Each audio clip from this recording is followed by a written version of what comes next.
Good morning दोस्तों, आज हम बात करेंगे दी बिजनेसोलॉजी बुक समरी की। इस बुक में ऑथर देव बताते हैं कि आज पैसा हर मानव के जीवन का एक हिस्सा है। बिना पैसे के यह युग में इंसान अपनी हर जरूरत पूरी नहीं कर सकता। इंसान को जीवित रहने के लिए यह युग में पैसे की आवश्यकता पड़ती ही है। अच्छी बात यह है कि इस युग में पैसे कमाना इतना मुश्किल भी नहीं है। हर कोई आसानी से पैसे कमा सकता है अगर वह कमाना चाहे तो। पैसा आप ऊपर साथ लेकर नहीं जा सकते, लेकिन जब तक आप नीचे हैं तब तक आपकी हर जरूरतें पैसा पूरी करता रहेगा। इस युग में पैसे के बिना जीवित रहना मुमकिन नहीं है। हर एक छोटे से छोटे कार्य के लिए आपको पैसे की आवश्यकता होती ही है। पैसे का थोड़ा लालची होना बुरी बात नहीं है, क्योंकि पैसा ही आपकी और आपके परिवार की हर जरूरत को पूरा कर आपका जीवन आसान बना सकता है। भारत में हर दूसरे घर में माता पिता अपने बच्चे से कहते हैं कि पढ़ लिख कर अच्छी नौकरी कर ले, जिंदगी सुधर जाएगी। भारत देश में नौकरी को बेहद ज्यादा तवज्जो दी जाती है। नौकरी को सुरक्षित माना जाता है। लेकिन अगर किसी कारण से नौकरी छूट जाए या नौकरी से निकाल दिया जाए तो यह कैसी सुरक्षा है? आप पैसे के मामलों में दूसरों पे कैसे निर्भर रह सकते हो? पैसे के मामले में खुद को आत्मनिर्भर जरूर बनाए। नौकरी करने के बजाय बिजनेस शुरू करे और दूसरों को नौकरी दे। इससे आपकी भी तरक्की होगी और देश की भी। आप दुनिया के सबसे अमीर इंसानों की सूची देख सकते हैं, आपको इनमें एक भी नौकरी करते हुए अमीर बनने वाला इंसान नहीं मिलेगा। मैंने अभी ही Forbes.com की रियल टाइम बिलियनर्स की सूची का अवलोकन किया, मुझे तो इनमें कोई भी नौकरी करने वाला व्यक्ति नहीं मिला। नौकरी में एक समस्या है जिसके ऊपर लोगों का ध्यान नहीं जाता।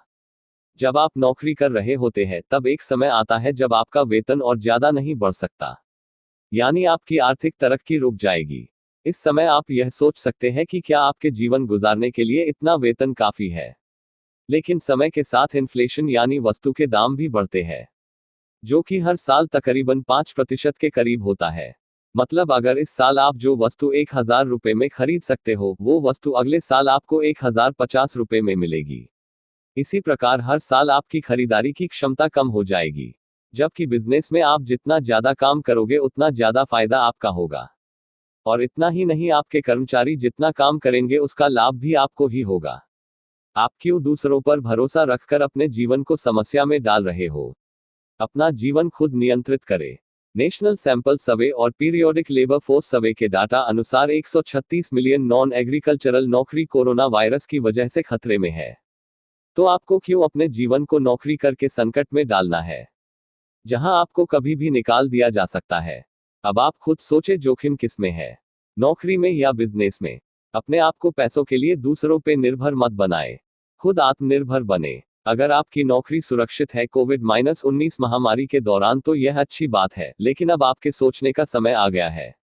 इसलिए कोई नई महामारी आए उससे पहले खुद को आत्मनिर्भर बनाए।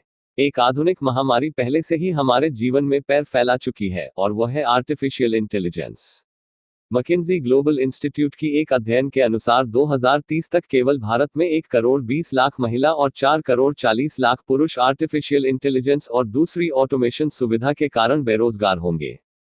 आने वाले 10 साल में 50% से 70% तक नौकरी आर्टिफिशियल इंटेलिजेंस और ऑटोमेशन के हाथ जा सकती है, और यह बात खुद इंटरनेशनल लेबर ऑर्गेनाइजेशन ने कही है। अपना भविष्य खुद नियंत्रित करें, अपना भविष्य दूसरों पर निर्भर ना रखें। ऑथर देव बुक में आगे बिजनेस आइडिया खोजने के तरीके बताते हैं। लेकिन पहले बिजनेस क्या है यह समझना जरूरी है। बिजनेस लोगों के जीवन की समस्या का समाधान या उनका जीवन पहले से और बेहतर बनाने की प्रक्रिया है। तो अब बात करते हैं बिजनेस आइडिया खोजने की तरकीब के बारे में, जिसमें पहला है चर्चा। हम अक्सर सोचते हैं कि आइडिया एक शांत जगह पर आते हैं जब हम एकांत में बैठकर सोचते हैं, पर ऐसा नहीं होता। क्योंकि जब हम एकांत में बैठते हैं या जब हम अकेले होते हैं तब हम अक्सर खुद से ही बातें करते हैं, और उस समय हम नए आइडिया सोच नहीं सकते।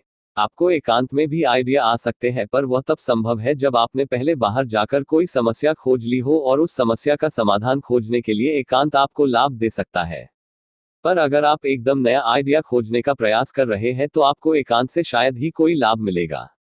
दूसरी तरकीब है वर्तमान समाचार। आपको एक अच्छा और नया बिजनेस आइडिया सोचने के लिए देश और दुनिया में क्या चल रहा है, कोई नई वैज्ञानिक खोज, कोई समस्या चल रही है, वह सब जानना बेहद जरूरी है। क्योंकि अगर लोगों की समस्या जानना है तो समाचार एक बेहतरीन स्रोत है। याद रखें कि समस्या का समाधान ही बिजनेस है। कई बार तो सरकार खुद भी कोई आइडिया दे सकती है। जैसे कि अप्रैल 2020 में भारत में जब लॉकडाउन था, तब लोग एक दूसरे को मिल नहीं सकते थे, इस वजह से लोग वीडियो कॉन्फ्रेंसिंग का उपयोग करते थे। ना केवल बातें करने के लिए, पर बड़ी बड़ी कंपनी की मीटिंग भी वीडियो कॉन्फ्रेंसिंग से होने लगी थी, जिसमें लोग जूम ऐप का उपयोग करते थे। लेकिन कुछ दिनों बाद भारत सरकार के गृह मंत्रालय ने एक सलाहकार पत्र जारी किया और उसमें बताया गया कि जूम ऐप से डाटा चोरी होने का संकट है, क्योंकि उसके सर्वर चीन में है। तो यह न्यूज़ देखकर आपको एक वीडियो कॉन्फ्रेंस एप्लीकेशन बना सकते थे। और उसके कुछ समय बाद सरकार ने जूम ऐप को भारत में बैन भी कर दिया था। तीसरी तरकीब है बुद्धिमत्ता। आप अपने मोबाइल फोन में कोई वस्तु सर्च करते हैं, बाद में उसके ही मिलते जुलते विज्ञापन आपको अपने फोन में देखने को मिल जाएंगे। अगर आप अपने फोन में पुस्तकें सर्च करेंगे तो उसी के विज्ञापन आपको आपके फोन में हर जगह दिखेंगे। अगर आप कोई नया मोबाइल सर्च करेंगे तो आपको मोबाइल के विज्ञापन हर जगह दिखेंगे। अगर आप फिल्म सर्च करेंगे तो आपको फिल्में दिखेंगी। और ना केवल गूगल पर, बल्कि आपको हर एप्लीकेशन में यह विज्ञापन देखने को मिलेंगे। यूट्यूब में भी आपको उसके ही लगते वीडियो दिखाए जाएंगे। इसे कृत्रिम बुद्धिमत्ता, आर्टिफिशियल इंटेलिजेंस कहते हैं। यानी आप जो देखना पसंद करेंगे वही आपको दिखाया जाएगा। कृत्रिम बुद्धिमत्ता इंसानी बुद्धिमत्ता से सीख कर ही बनाई गई है। हमारे मस्तिष्क के कार्य करने का भी यही तरीका है। आप जिस बारे में सोचेंगे वही वस्तु आपके सामने बार बार आएंगी। अगर आप कोई एक कार के बारे में ज्यादा सोचेंगे, तो आपको वही कार बार बार दिखाई देगी, चाहे वह रास्ते पर हो या विज्ञापन में, या फिर आपको उस कार का नाम अलग अलग माध्यमों से सुनने को मिलेगा। अगर कोई व्यक्ति उस कार या उस कार से लगती अन्य वस्तु का जिक्र भी कर ले तो आप तुरंत चेतन अवस्था में आ जाएंगे। यह वस्तु ना केवल कार बल्कि हर वस्तु के साथ संभव है।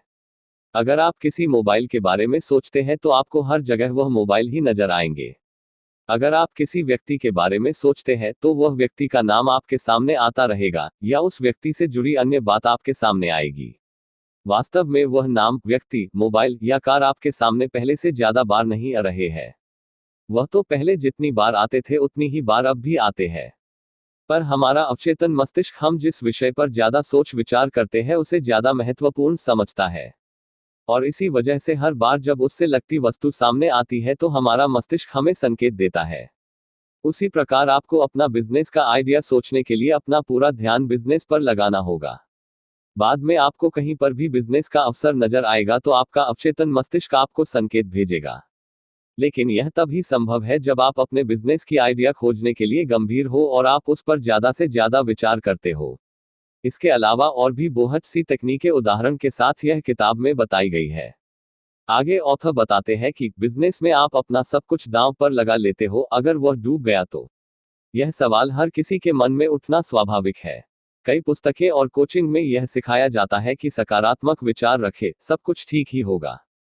सकारात्मक विचार से बिजनेस कर सकते हैं, ठीक है, पर बिजनेस शुरू करना सिर्फ सकारात्मक विचार से, यह मैं सही नहीं मानता।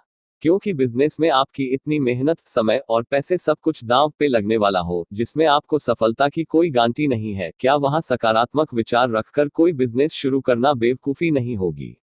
ऐसा भी हो सकता है कि आपके द्वारा बनाए गए प्रोडक्ट या सेवा की किसी को आवश्यकता ही ना हो। इस वजह से सिर्फ सकारात्मक विचार रखकर अपना बिजनेस शुरू नहीं किया जा सकता। साल 2018 में business value and Oxford economics के द्वारा इंडियन स्टार्टअप पर एक सर्वे करवाया गया, जिसमें पता चला कि भारत में 90% स्टार्टअप पहले 5 साल में ही बंद हो जाते हैं। उसी सर्वे में यह भी पता चला कि 50% स्टार्टअप ऐसे होते हैं जिसकी जरूरत ही नहीं थी। इसलिए आप भी अपना खुद का बिजनेस शुरू करने से पहले उसकी जांच करें, ताकि आपको कोई आगे समस्या ना आए। इसके लिए यह बुक में बहुत सी तकनीकें बताई गई है, जिससे आप अपना बिजनेस आइडिया जांच सके। पहला है कि आपका बिजनेस आइडिया नया होना चाहिए। जो बिजनेस पहले से ही दूसरे लोग कर रहे हैं, उसमें मत जाए। आपको कुछ नया सोचना होगा। दूसरों की समस्या ढूंढे और उसका समाधान लाए। दूसरों के बिजनेस की नकल करके आप ज्यादा लाभ नहीं ले सकते, जब तक कि आपके पास कुछ नया ना हो। जिस समस्या का समाधान पहले ही लोगों के पास मौजूद है, उस पर बिजनेस करने में आपको ज्यादा लाभ नहीं हो सकता। जिस दौड़ में लोग पहले से दौड़ रहे हैं उसमें ना जुड़े, खुद की अलग दौड़ लगाए। दूसरा है, क्या आपका आइडिया भविष्य की जरूरत पूरी करता है? बिजनेस ऐसा होना चाहिए जो आज का ही नहीं बल्कि भविष्य का भी सोचे। भविष्य में लोगों को किस वस्तु की आवश्यकता पड़ने वाली है उसका अनुमान लगाएं। लोगों पे भविष्य में आने वाले संकट का अनुमान लगाकर उसके समाधान को आप अपना बिजनेस बना सकते हैं। इलोन मस्क, जो कि स्पेस एक्स और टेस्ला जैसी कंपनी के सीईओ है, उन्होंने अनुमान लगाया कि भविष्य में खनिज तेल की कमी आ सकती है और उनके दाम भी बढ़ सकते हैं। यह सोचकर उन्होंने टेस्ला कंपनी में निवेश किया और आज वह कंपनी इलेक्ट्रिक कार निर्माण कर रही है।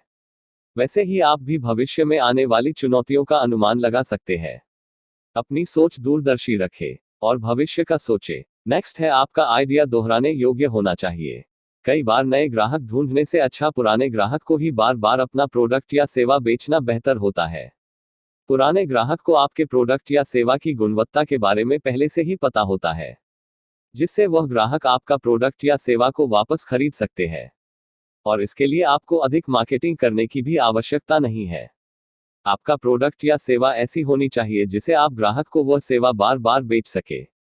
कई बिजनेस ऐसे होते हैं जिसकी एक बार ग्राहक सेवा ले लेता है तो उसे उस सेवा की दूसरी बार आवश्यकता नहीं पड़ती, या बेहद कम बार यह मुमकिन है कि ग्राहक को इसकी फिर आवश्यकता पड़े। मैट्रिमोनियल साइट इसका ही एक उदाहरण है। अगर किसी की शादी हो जाती है तो फिर वह ग्राहक आपकी सेवा नहीं लेगा, या बेहद कम ऐसे मौके आ सकते हैं कि वह ग्राहक आपकी सेवा फिर लेना पसंद करेगा। सभी कंपनी अपने मौजूदा ग्राहक को ही बार बार अपनी सेवा बेचकर पैसे कमाती है, क्योंकि यह करना आसान है। हर कंपनी ऐसा ही करती है, चाहे वह टेलीकॉम कंपनी हो या स्विगी, जोमेटो जैसी कंपनी जो अच्छे अच्छे ऑफर देकर अपने मौजूदा ग्राहक को रुझाती है। यह कंपनी अपने मौजूदा ग्राहक को संभाल कर ज्यादा से ज्यादा पैसे कमा रही है। और ऐसे ही सब्सक्रिप्शन वाले बिजनेस जैसे QTT प्लेटफॉर्म, जहां ग्राहक मासिक कुछ पैसे देकर मूवीज और शोज देख सकता है, वे भी आपको अपनी सेवा बार बार बेचने के लिए आपको ईमेल या मैसेज भेजते रहेंगे। ऐसे ही अनेक बातें यह बुक में बताई गई है, जिसका ध्यान आप एक बिजनेस आइडिया खोजते समय रख सकते हैं। इसके अलावा यह बुक में बिजनेस करने की तकनीक और लीडरशिप की बातें भी विस्तार से बताई गई है। यह एक अमेजिंग बुक है जिसे आपको अपना बिजनेस शुरू करने से पहले पढ़ना ही चाहिए। बुक Amazon Kindle पे अवेलेबल है, और सबसे अच्छी बात यह है कि यह बुक हिंदी भाषा में भी अवेलेबल है और उसकी लिंक मैंने डिस्क्रिप्शन में भी दी है।